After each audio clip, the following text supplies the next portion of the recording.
Hello, people. This is Mac with Mac Commentary. Today I have with me Bob. And a lot of things have been going on here over the past week since we last talked to you people.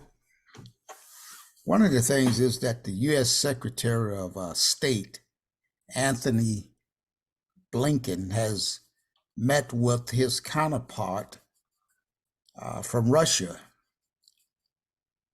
Uh, They met on Saturday, I believe, late Saturday, on the sidelines of a global security conference in Munich, Germany. And they claim it was just hours after Wang scolded Washington as hysterical in a running dispute over the U.S. downing of the suspected Chinese spy balloon. Well, our friend Bob think we're on the precipice of a war right now in this, and it is heating up between the United States and China. However, it may not be a full-fledged, blown-out war, but we never know if you start. I mean, China is not a pushover like Iran, Afghanistan, and many other countries that the United States has engaged in the past 50 years. As you can see with the situation over there in Ukraine, they rather fight that battle through a proxy so-called war using Ukraine, and they supplied the ammunition. And Bob, on that point, before we get right into that, I have a question for you. Why is it that the United States here is grumbling and mumbling about China making allegations, really, that China is providing weapons of some type to Russia or getting ready to, and there are allegations that Iran has also provided the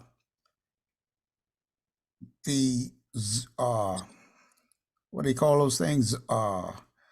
Little flying unmanned flying apparatuses, Drones. drones. Yeah. And why are they so upset over that when they and the whole European Union, as practically, or NATO, they all providing weapons, munitions, missiles, whatever, to Ukraine? Why do you think they are upset, Bob? Uh, Well, I don't think they're upset, Mac. I think that things are going exactly like they want them to go. As I look at that situation in Ukraine, which is as you rightly point out, is a proxy war. If you look at that country and you look at how it's been devastated structurally, you look at all of the killings that have been going on, and you look at the millions of people that have been displaced, I think the war is going, or that skirmish. That's what I call it. It's not really a war. It's a skirmish, killing several 100,000 people, and it's going that way because that's the way they want it to go. I mean, can you imagine if Moscow and the United States, let's just take one city here in Detroit. I mean, in the United States, let's just take Philadelphia. If they destroyed the thousands of buildings in Philadelphia with those supersonic missiles that they have, like they've done in Ukraine, the people in this country would really be out of their minds. So they have to confine their destruction to an area where the people are still somewhat backwards and still believe that war is the answer, and yet they don't know what the question is. They don't know why that's happening to them. All they know is that Putin is a bad guy. And then you have the people from over here going to that Security Council meeting, like you just pointed out in Germany. The vice president saying that Russia is guilty of crimes against humanity. Well, come on now. I mean, the United States has been guilty of crimes against black humans since we were brought here back in the 1600s. So what kind of statement is that for a black woman to make in front of the whole white assembly over there in Germany? So I think things are going exactly like they want them to go. They've got a confined area where they can blow up buildings, kill people, and let most of us think, like me, well, it ain't happening in my neighborhood, so it can't be that bad. You know, and so the worst thing that they're doing to me is just raising my taxes. They just taking 75 cents out of every dollar and sending it over there to Ukraine, but they ain't blowing up. They ain't blowed up the Penobscot building. Well, They ain't blowed up the Renaissance building. So Bob, it can't be too bad. well, one of the things I don't think there's many people dying in Ukraine as they allege.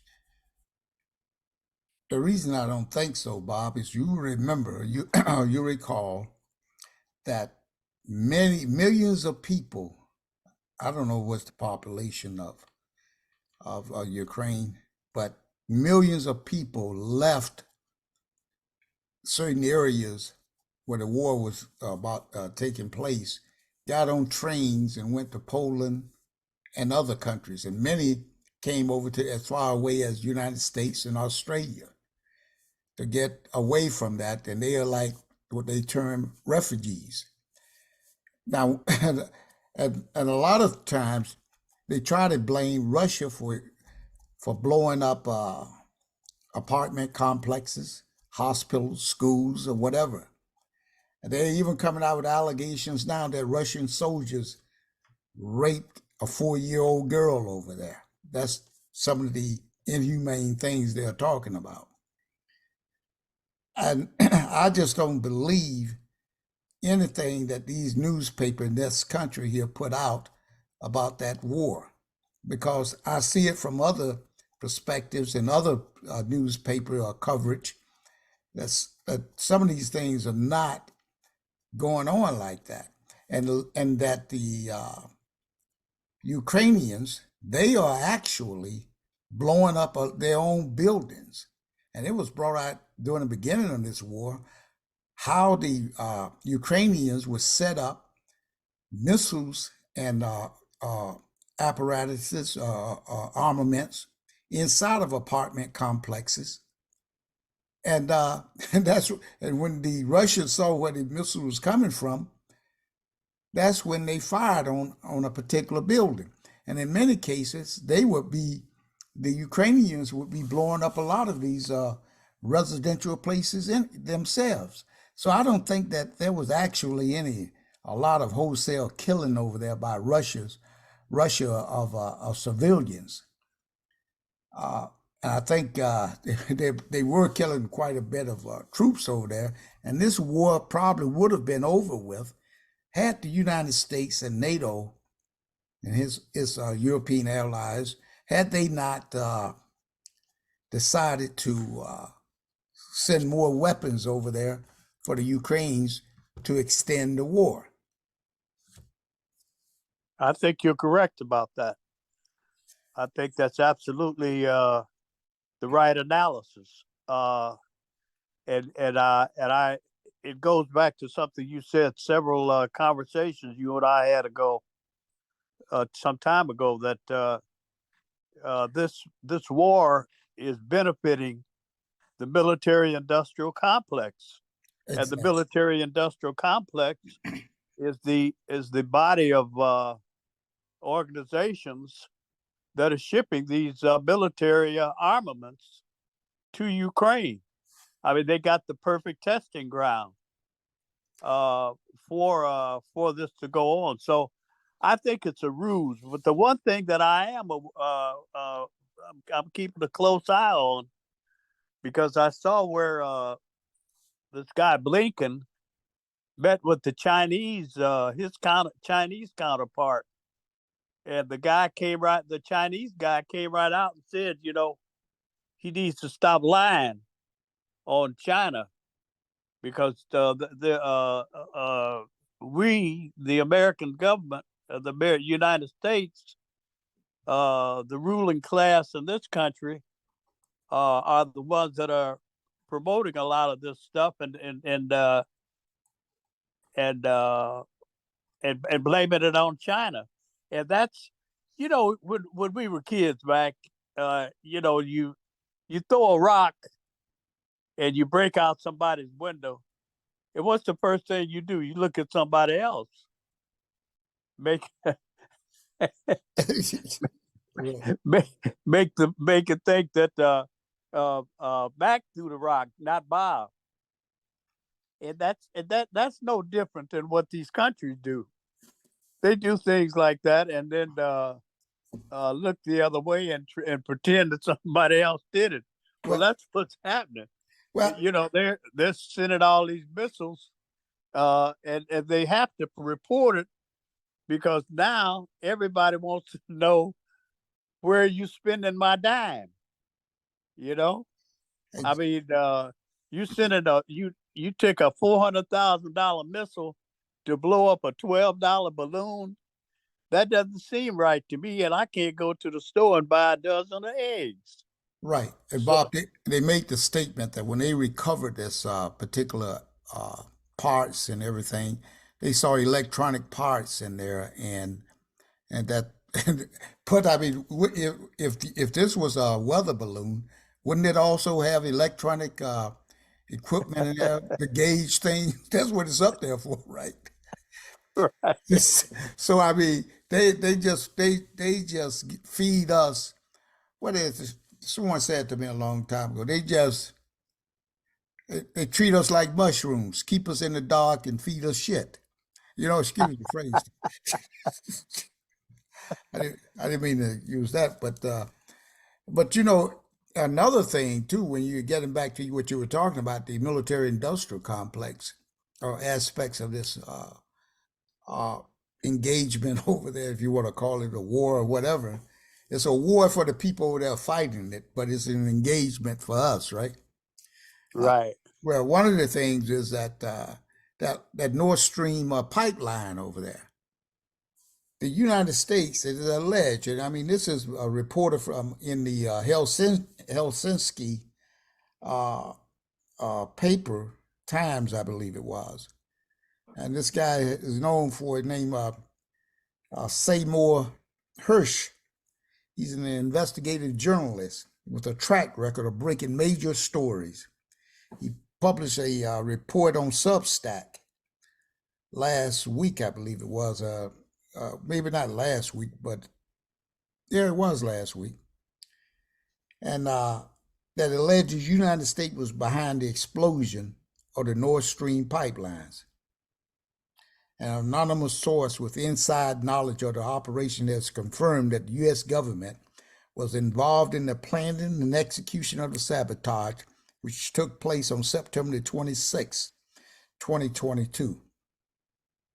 They said last June, the Navy divers operating under the cover of a widely publicized midsummer NATO exercise known as Baltops 22 planted the remotely triggered explosion that 3 months later destroyed 3 of the 4 Nord Stream pipelines, according to a source with direct knowledge of the operational planning. Now, that's what Herschel wrote in his article. And you go back and look at the records, that was what was happening. And then what happened after that? At that point, Russia had no way of providing gas to Germany. That was that was the main direct source to Germany, and apparently the United States didn't care if Germany froze to death this winter or not. At that particular time. But Right. what happened is the United States uh, corporations or whatever gas companies, they beginning to sell the gas over to the European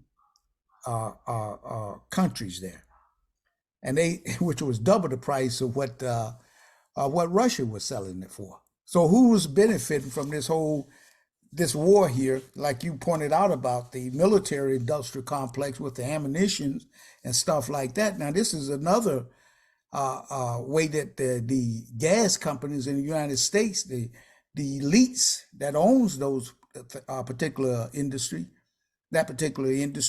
how they are benefiting from this war itself.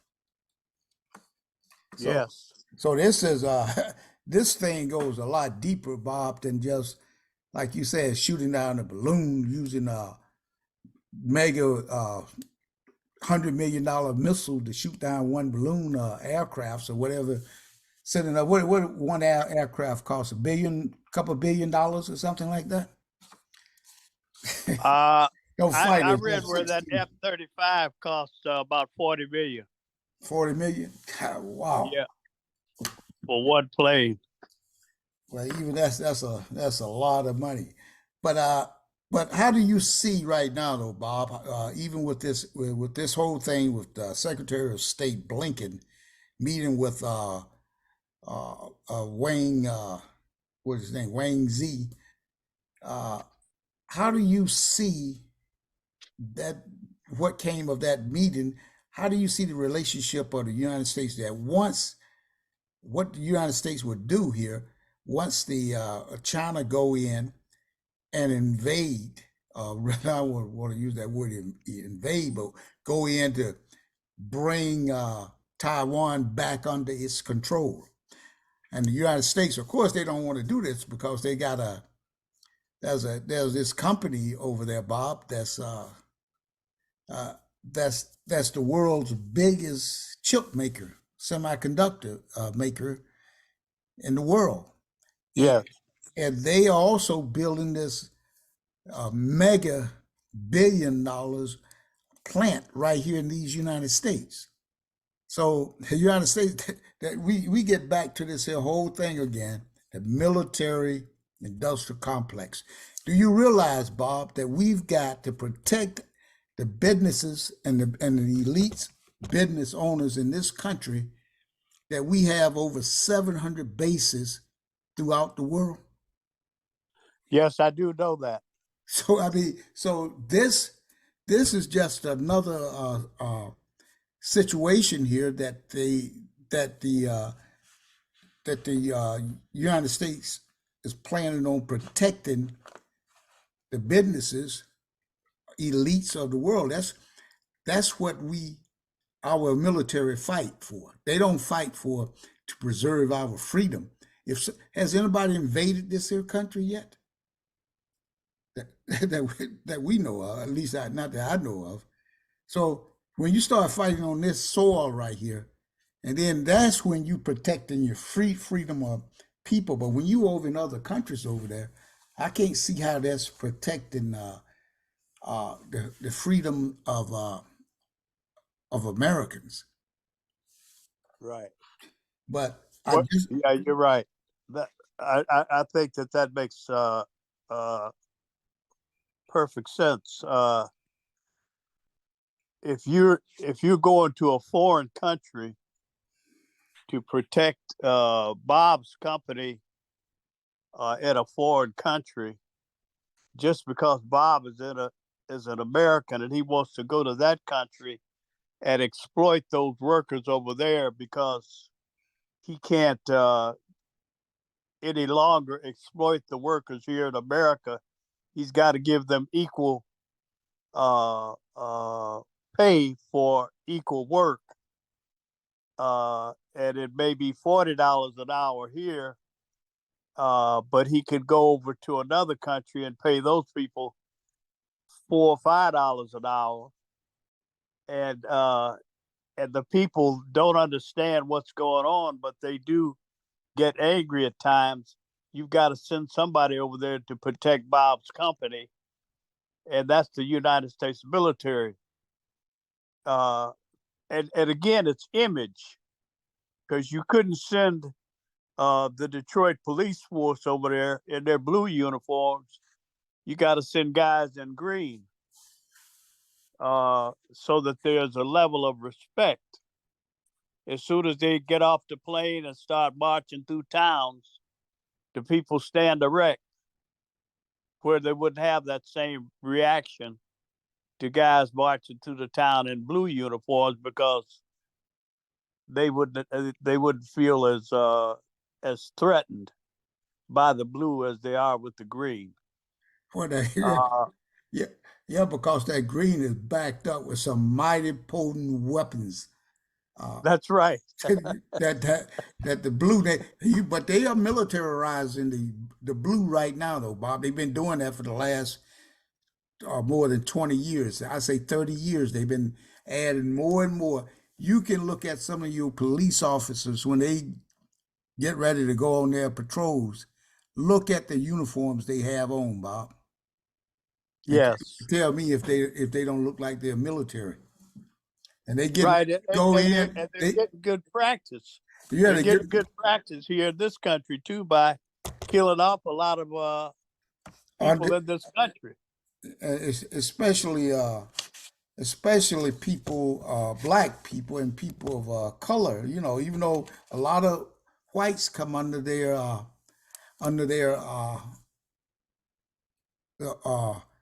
power as well. You know, Right. I mean, I mean, you can't deny that. No, nobody can deny that. That many whites look at the police as a Gestapo, some type of Nazi uh, regime. You know, that's going on in this country right now. But Right.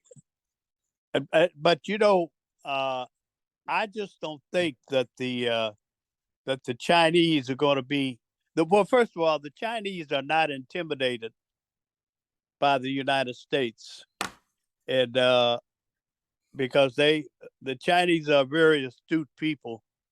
I mean, they've been around for thousands of years, and so they're not intimidated. They don't bluff. And as you were pointing out earlier, when they get ready to make their move and pull Taiwan back under their umbrella, because Taiwan has never left them. They exactly, just kind of let Taiwan kind of, you dangle. know, yeah, kind of go their separate way for a little while. But when they come back, they'll be just like the prodigal son returns, and if the United States puts itself in a position to be uh, pulled into that family argument, because that's what it is. It's a family argument among the Chinese that that this country is trying to inject itself into, and if that's one of the worst things you could do is get involved in a family argument, because you got to always remember what they say, that blood is thicker than water. Oh yeah, you see, Taiwan is they want to say it's officially the Republic of China, whereas China is the People's Republic of China. I mean, you know, so I mean, and why why do the United States want to go over there? I mean, they've already established a relationship with China, and China has grown exponentially since the time of as they got closer and closer with the United States, and that things were working out there, even going back to Jimmy Carter days and their relationship with China, and even in Obama time. You know, and China wanted to be part of the what they call that, TPP or something like that, the Pacific trade Pacific thing that they were that Obama brought up, and I think Trump threw it to the curb. Curb. I mean, I mean, China wanted to be a part of that, and China got relationship with all of the Southeast Asia there. All these people respect China.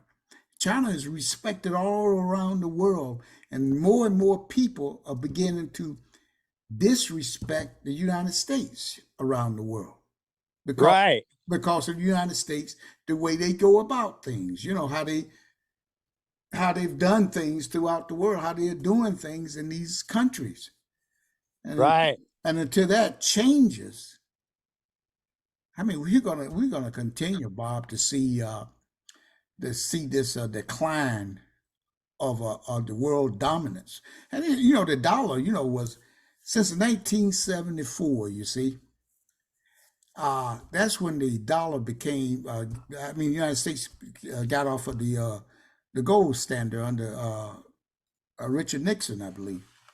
Right.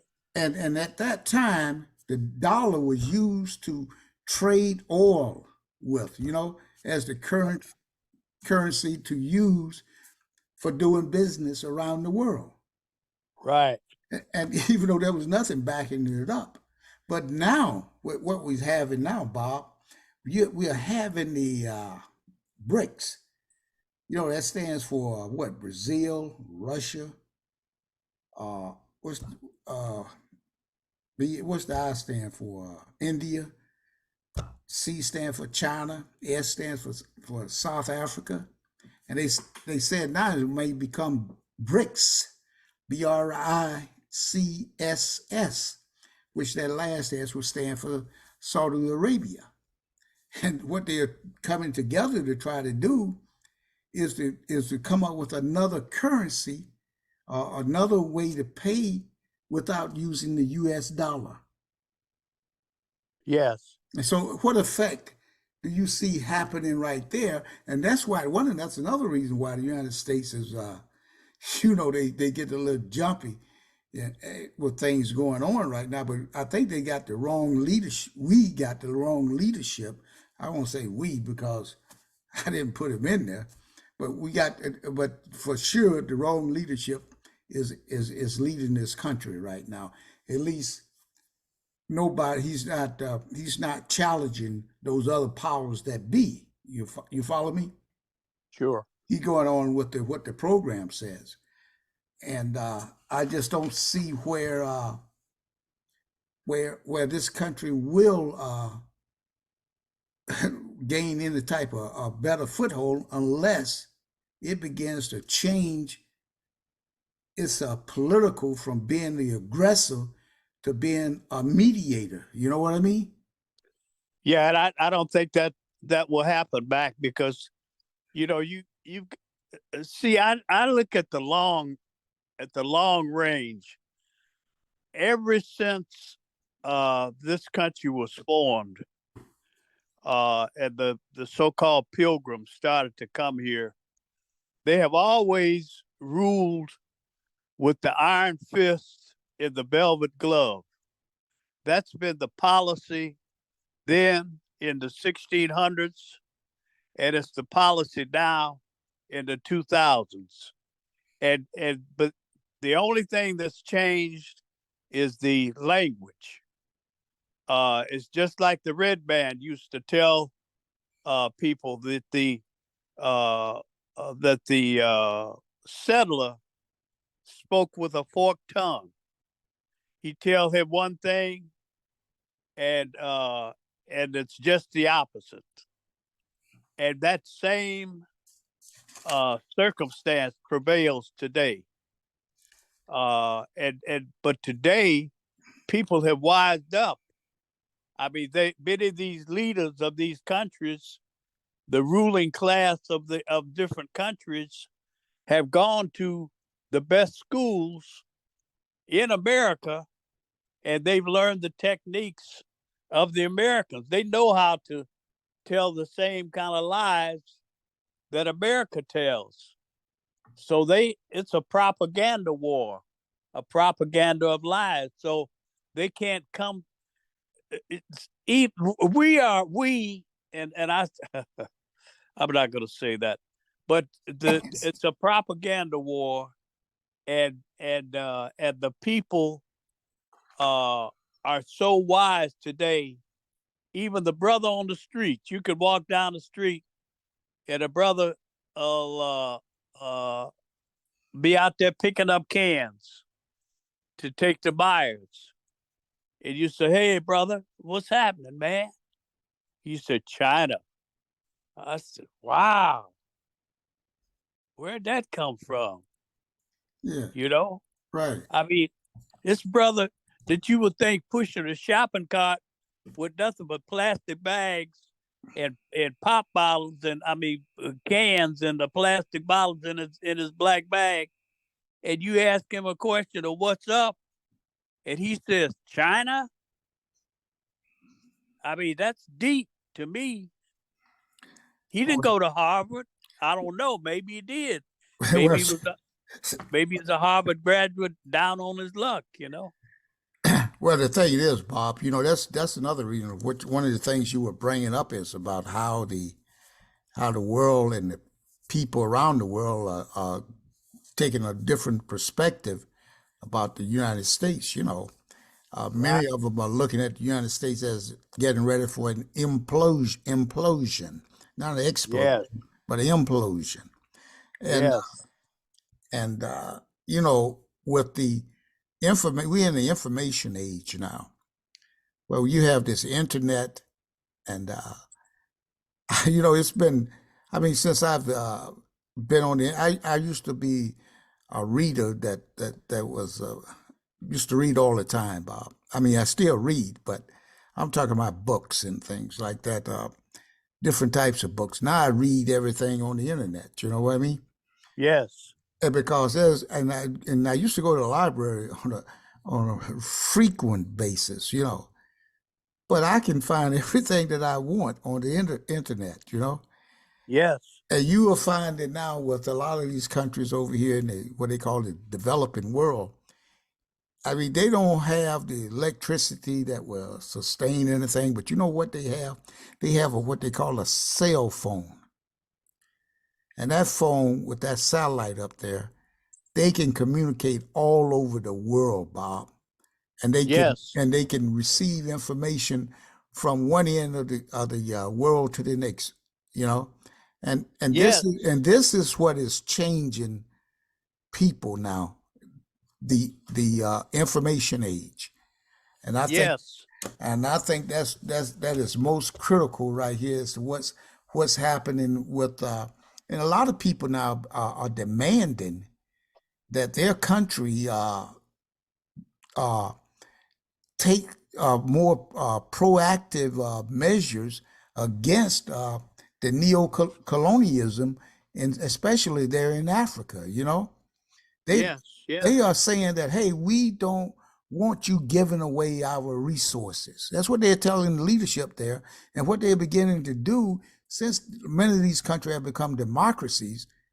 They are demanding that they do this. You take a country like Nigeria, where there was a shale oil company over there stealing millions and millions of dollars worth of oil from Nigeria. And but now what the United States is about to go over there, and some people are saying it's Biden, but we know it's United whoever. It's the US, good old USA. They trying to start a coup d'etat, coup d'etat over in Nigeria. Yes. But people over there are demanding that their leadership remains strong. Don't let this happen. And that's what I think that with this information age that we're in, people becoming aware of what's going on around the world and what has happened, why all of these countries over there are so poor is because they would take and corrupt the leadership, whoever became in that leadership, And these leaders would send billions of dollars up to the Swiss bank accounts, Absolutely. while the people, they're still what as Trump proclaimed the S-hole countries. You know what I mean? Right. Tell them to root hog or die. So I think that what I think that the USA has to do, and the people I don't think, like you said, Bob, it's going to change because there's too much money invested, or should I say, vested in this country for the elites. You know what I mean?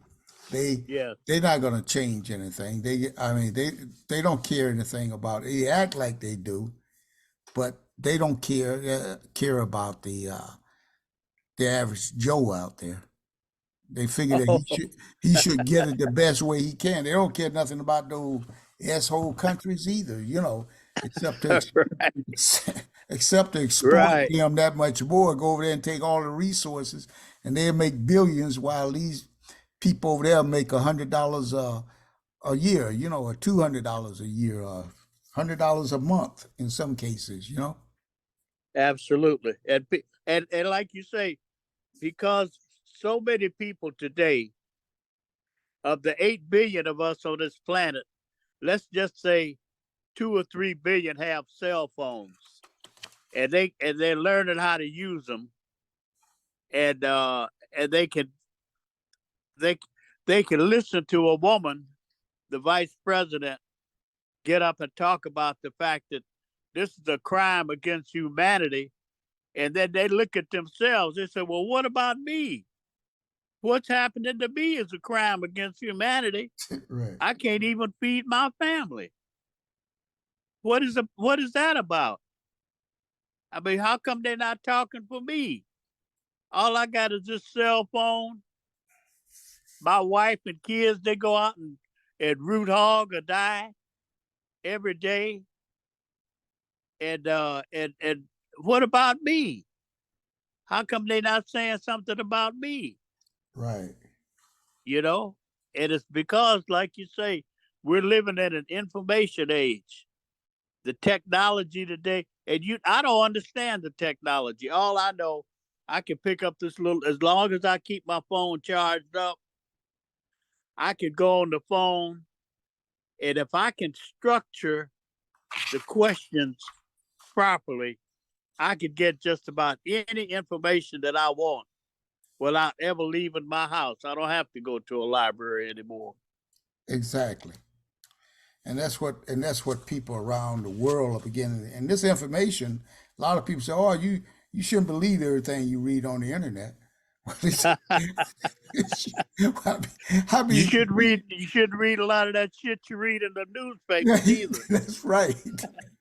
And when you listen to the talking heads. Right. Well, Bob, we're gonna end this on this note here with talking about that the meeting with Wang.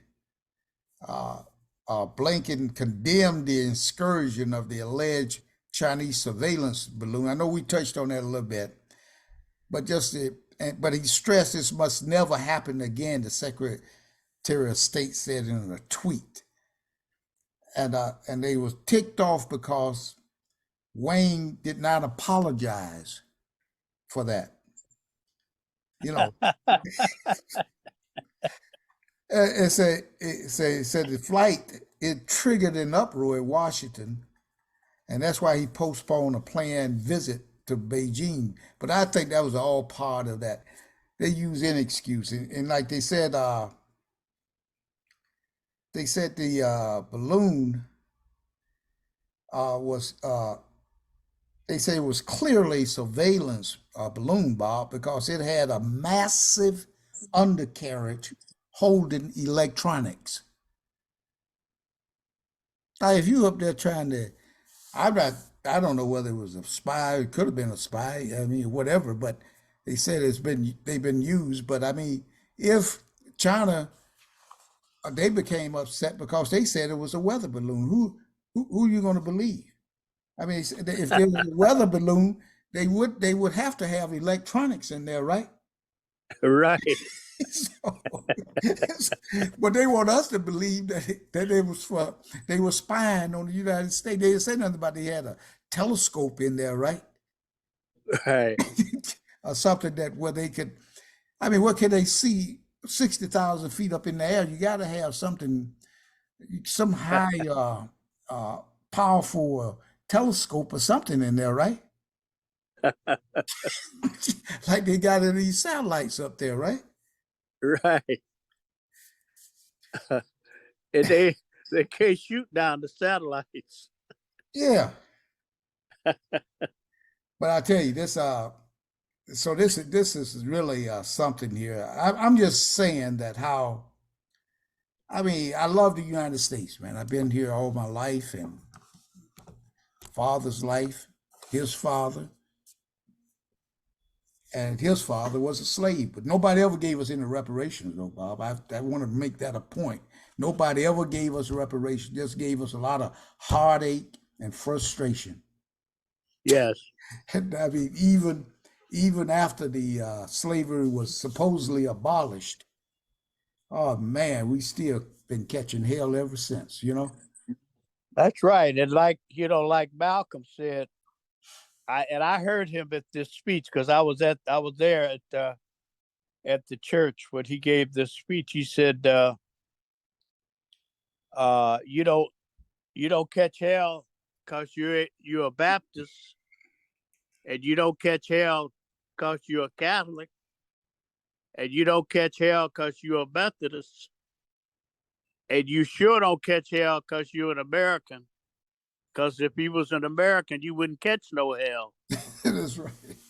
You know, and and and uh, I I like you, Mac. I love America. I mean, this is the only country I know, and I've been to other countries, but this is the best country in the world. But the ruling class, they're the ones that keep screwing it up because they want everything. They're like a spoiled child. If you don't, if I don't know if you've ever seen this, but I have. I've been in the supermarket one time, and this kid was laying right down in the middle of the floor, and I couldn't get my baggage. I mean, my shopping cart around him. So I just stood there and watched the little boy. He was just laying on the floor, just screaming. And his mother, she, I don't know what she was thinking, but the kid wanted something off the shelf, and so I just reached over and got something and laid it down there next to him. He looked at me like, "Damn, who the fuck is? I mean, who the hell is this guy?" uh, You know, and and he picked it up and he smiled at me. Well, that's the way America is. If you give America everything it wants, you'll never have a problem.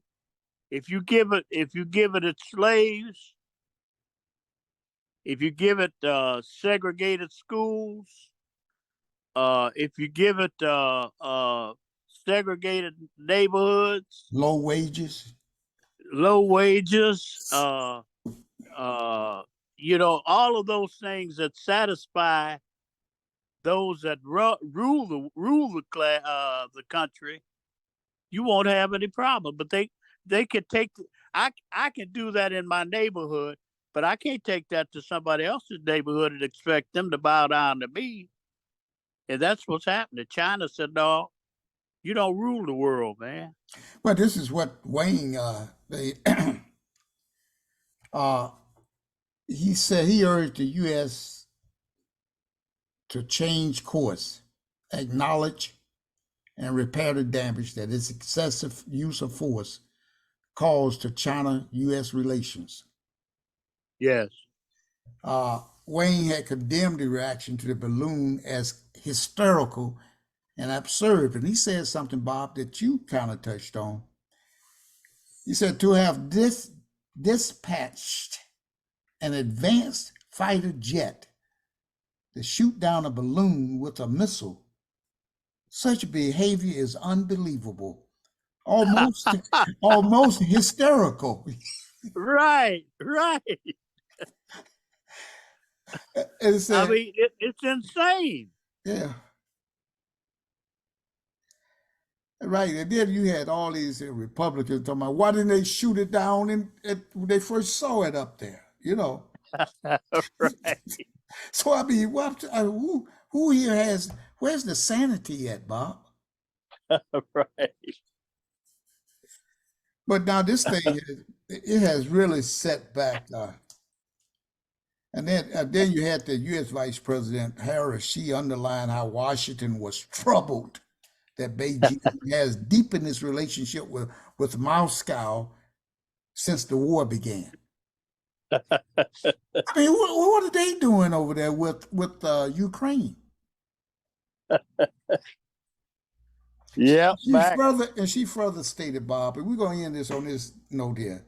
She said that looking ahead, any steps by China to provide lethal support to Russia would only reward aggression, continue the killing, and further undermine a rules-based order. Now, I'm trying to figure out, Bob, who's doing what over there? I mean, what they gonna do? They act like the United States just sitting over here in this country, not even doing anything. The war is going on, and then China over there helping Russia fight the Ukrainians. They over there helping the Russians fight the NATO. That's about how many countries over there? 23, 30 in NATO? Oh boy. Well, I don't know, back, but I hope your audience can enjoy our conversation as much as I enjoy it, because I the things that you say are so logical that they're comical, and it's a laughing with you, and a laughing at the insanity that we are talking about. Well, Bob, we'll stay abreast of what is happening over there in China, as well as other things that's affecting our people here in these United States and around the world as well. You know, and Yes. we just have to stay focused, and we must not not give up hope, not to Yes. give up prayer, because That's right. God is in control. We are just That- here as vessels for Him, and whatever we That's say right. here, if it can help people to understand that something is just not right, Bob, That's right. and that's You're all. absolutely That's right. only, and that's the only thing we're trying to get over to people, that something is not right, and we must become proactive, and we must do what we can to try and correct these things, whether it's within our families or within ourselves. That's right. That's right. And talk to your neighbor about it, you know? Yeah, I mean, and talk to the brother you see out there picking up cans, and see if when you say, "Hey brother, what's up?" and see if he says China.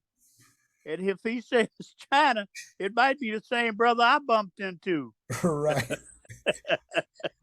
Well, thanks a lot, Bob. I appreciate you coming on. I appreciate everybody listening and staying with us, and subscribe, and continue to come back and hit that like button, and hit that the other button, so that you can be advised when the next video comes out. Thanks, Bob, and have a great evening. Thank you back as well, and thank you for inviting me. And you have a great evening as well, and you and all your audience. All right.